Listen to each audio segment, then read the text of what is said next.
Hey guys, this is Zach here back in the Bakugan video.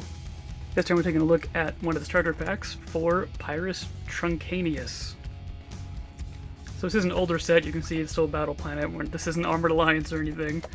This is one of the later waves of the first set. You can see it has the red arena there. But this was just one I never picked up, unfortunately, and I've always wanted to because this is one of the coolest designed Bakugans I have ever seen. Like, that's so cool. It looks like a Pyranger Zord or something. I never got it before, so I finally started to get it, and I really want to see how this guy works. So let's just not waste any time. Let's get into it.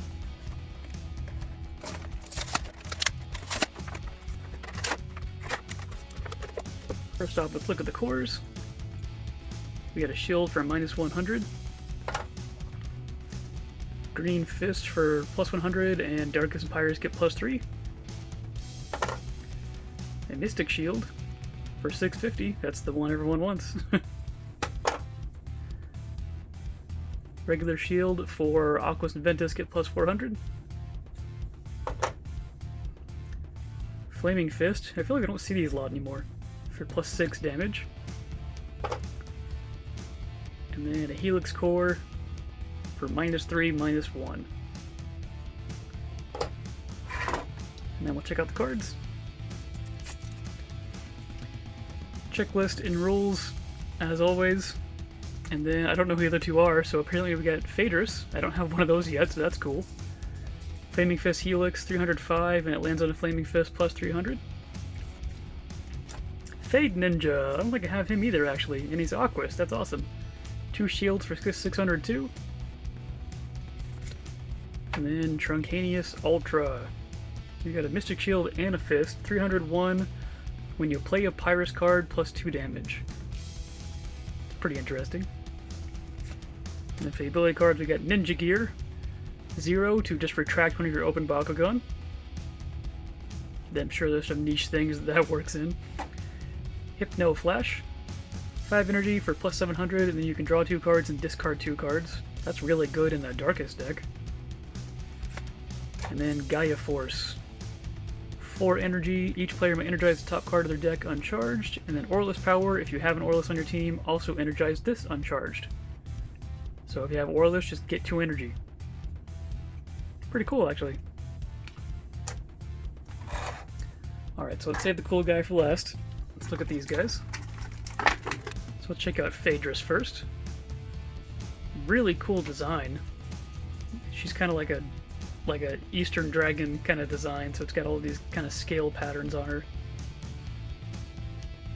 I really like it. And she kind of opens like Fingzor. Here she is all opened up. Really cool design. She looks super fierce.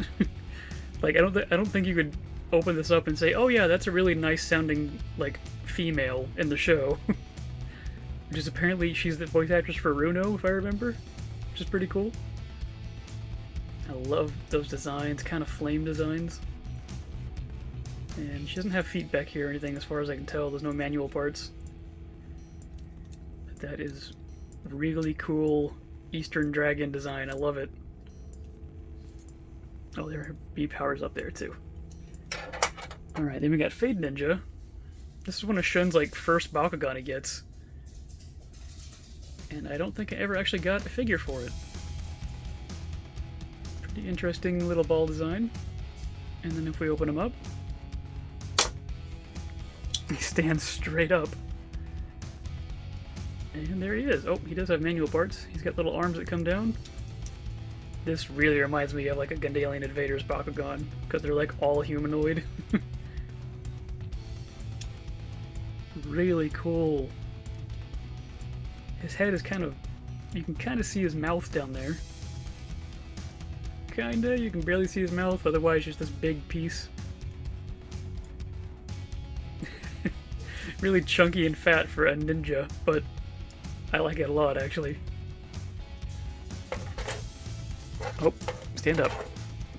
Stand up? There we go. So let's get Trunkanious out. Okay, so before I get to Trunkanious, I want to show you this checklist.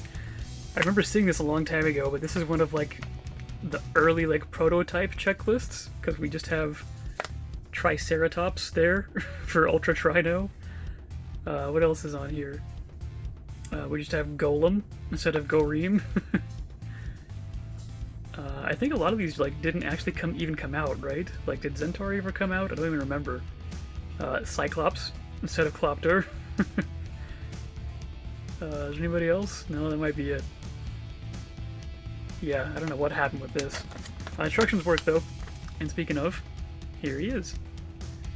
So not that bad of an Ultra for an early Ultra, so there's definitely things that stick out, as you can see, but not as bad as some of the other Ultras that were in the first waves. He is very complicated though, so let's see if we can get him open on camera. I'm just gonna use all the cores because I'm terrible at rolling. Alright, let's see if we can get him to go. His arrow is right there on top of his head, so let's see. Well, it didn't really work, but you get the idea. He picks it up on his head, as you can see. And he opens up almost all the way. The only thing he doesn't have are his little tusks that you pull out manually. Just like that. They don't come very far out, but they come out enough. And there he is. Just a full little elephant.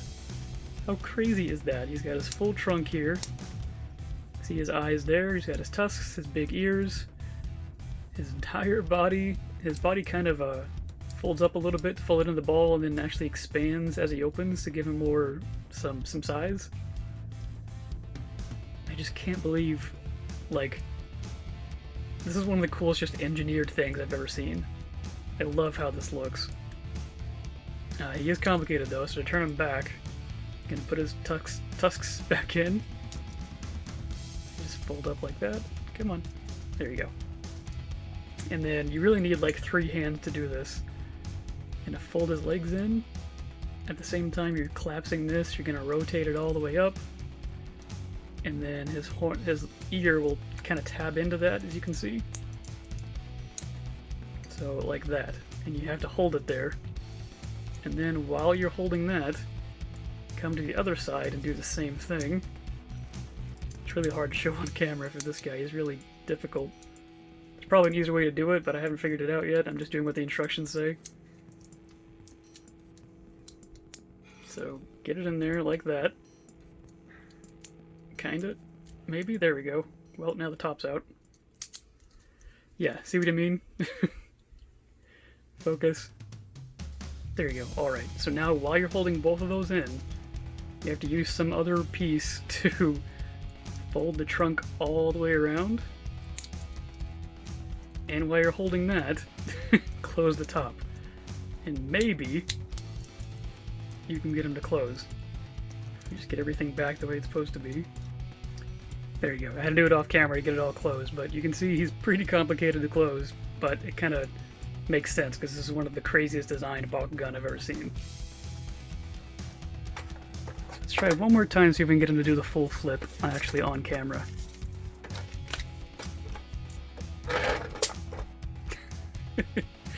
Maybe not. The surface is really slick, so they don't get enough speed usually unless you're actually doing it. But I think it's about it anyways. One I just realized. You actually can get his tusks to go all the way up like that. You just gotta get him past the little lip on his trunk there. Huh. There you go. Well, I think that's about it for this video. He's probably one of my favorite Bakugan now. I love Phaedrus, and I love this Fade Ninja, so altogether this is one of the coolest starter sets I've seen. But I think that's it for me, so of course, as always, thank you guys so much for watching. I posted Bakugan stuff over there, there's always more stuff coming, and as always, thank you guys so much for watching. Have a nice day.